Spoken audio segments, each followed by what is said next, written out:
Thank you for tuning in to another one of my videos. My name is Cliff, and I hope you know why you're watching this video. This is one of the more complex videos that I'm trying to elaborate on in our relation to this world. And I want to speak to, I guess, the computer geeks or the movie buffs, because I'm going to use a movie that, in my opinion, mostly speaks to who we are and where we're at and what we're going through right now. And this movie is called The Matrix. Okay, and a very scientific movie, to say the least, and the sophistication of the movie is most similar to our world. Okay, this movie is about programs and software and hardware, basically, and the human condition. But the human condition in this movie is basically all humans are asleep, okay? And they are basically attached to software. There's some hardware, the cords that are connected to them in the movie, but they are living out their lives through their dreams that the system or the matrix has connected them to. And everybody doesn't know that they're connected to these dreams. This is the same thing in our lives, basically. We are spirit, all spiritual beings, and we're living out our spiritual lives in a physical world. Okay? And in this physical world, we're attached to all kinds of programs. The government, the banks, the education, the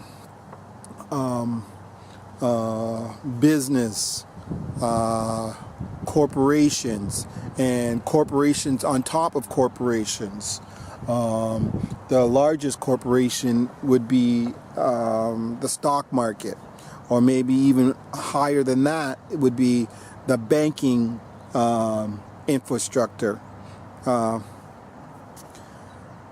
That being said, you're attached to all these programs, and in a sense, in the movie, you are a bit of software as well. You as software attach yourselves to all these other elements, all these other programs, like the ones I just mentioned. There's also there's also programs that you attach yourself that are connected to each and every person that is sleeping, and that is emotions. And this is what we are going through as well. We are emotionally connected to one another in one way or another, and we are connected to the system through our emotions as well. That's a part of the program in the movie, basically. And this is the way it is in life. Our emotions connect us to each other. We connect to businesses. We connect to whatever things that we associate our lives with. So let me say, I love playing hockey. Okay, I'm emotionally connected to it. There's never ever been in our lives anything that can't say that I don't love the sport of hockey. And even though it sounds like just a word, there is a program or software that's inside of me that connects myself to the pleasure or joy I get out of going through that sport or playing that game or watching the game on television or whatever. And that's the same with every single person in our lives. We're all connected. We're all basically connected through software to the system. And this is the truth with everything. This is a funny kind of metaphor. When you watch the movie, Neo is about to take the pill, and the pill is a way to get to the truth. And it's so ironic that that in the movie, the writers or the producers of the movie, they use a pill to make somebody find the answer or the truth, or in other words, get well, so to speak. And you know, it's sort of hypocritical that in our system, our pills are supposed to make us well. This is something that we believe, and it's so easy to buy into what the writers or producers are trying to say because of who we are. We believe in medication to give us an answer to our illness. Meanwhile, it's completely backwards. Our medicine actually make us ill in more ways than it does make us well. Now, in the movie, also, there is a problem with the system. They don't want you as individuals to find the truth. They don't want you to awaken. The system is basically afraid of you finding the answer or the truth, even though you're going to be going into exile and running from the system that wants to kill you. This is the same with what we are going through as Christians. This system doesn't want you to know God. This is the only thing about the whole universe. And out of all these things, we are spiritual. But out of all the things that the movie represents, it's about software and things that are not real or non-existent. Even though we are spiritual, we are invisible, who we are, that comes inside us, our bodies. We are the only real form of hardware there is. And that's a term only a computer geek is going to really understand. We are the only real piece of hardware. If there's anything physical in this whole world, really physical, it's us, our spiritual beings. That's the only thing that is really real. Now, out of all these things, there's another thing. I have to, I guess, a bit recant on what is real. Our emotions, our connections to things. That is real as well, even though we can't even see it. Even in this world, we know it's real.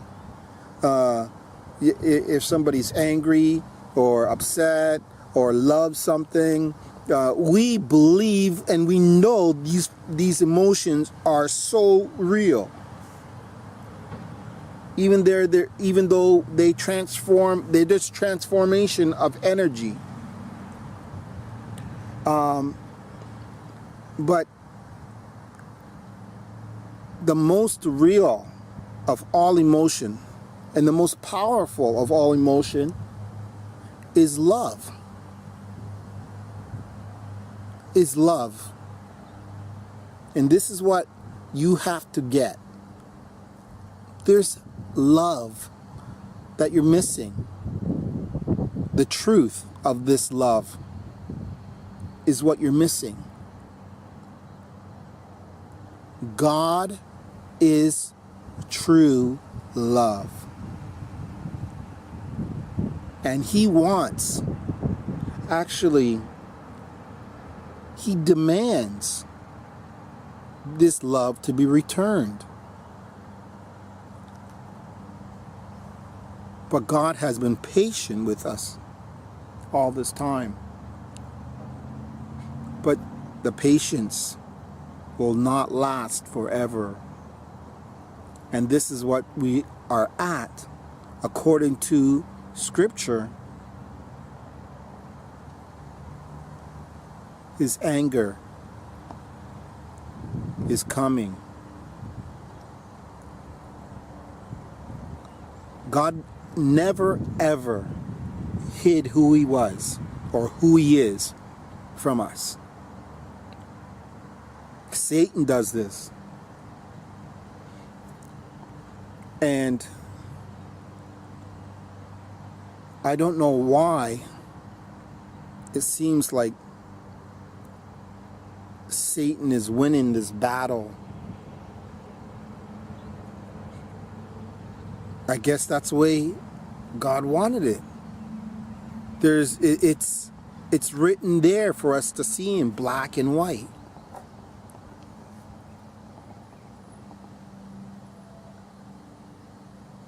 I'm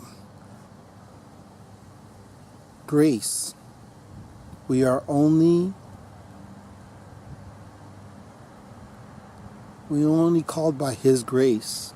And I thank God, the Almighty, for opening my eyes to the deception.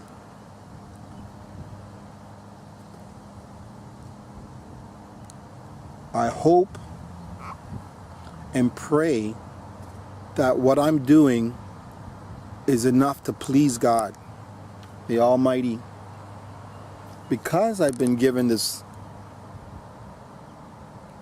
level of knowledge of who he is, what he demands, who we are, where we're at in this world, and is according to Scripture.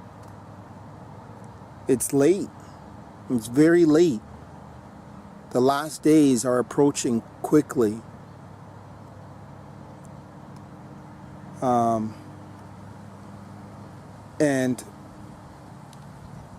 the craziest part about this is the wars that are said to come.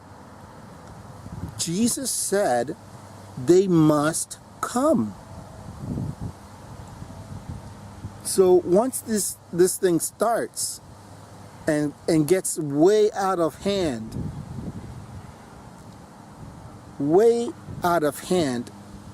how many are going to perish with the enemy?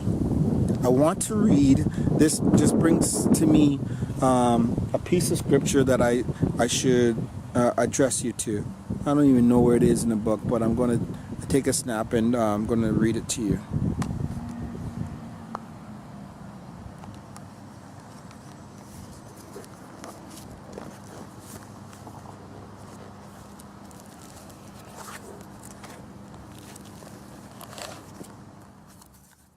Matthew 5:17.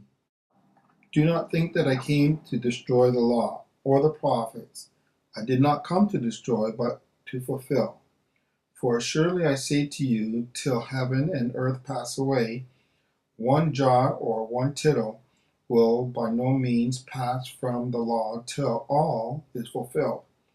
Whoever therefore breaks one of the least of these commandments and teaches men so shall be called least in the kingdom of heaven. But whoever does and teaches them, he shall be called great in the kingdom of heaven. For I say to you that unless your righteousness exceeds the righteousness of the scribes and Pharisees, you will by no means enter the kingdom of heaven.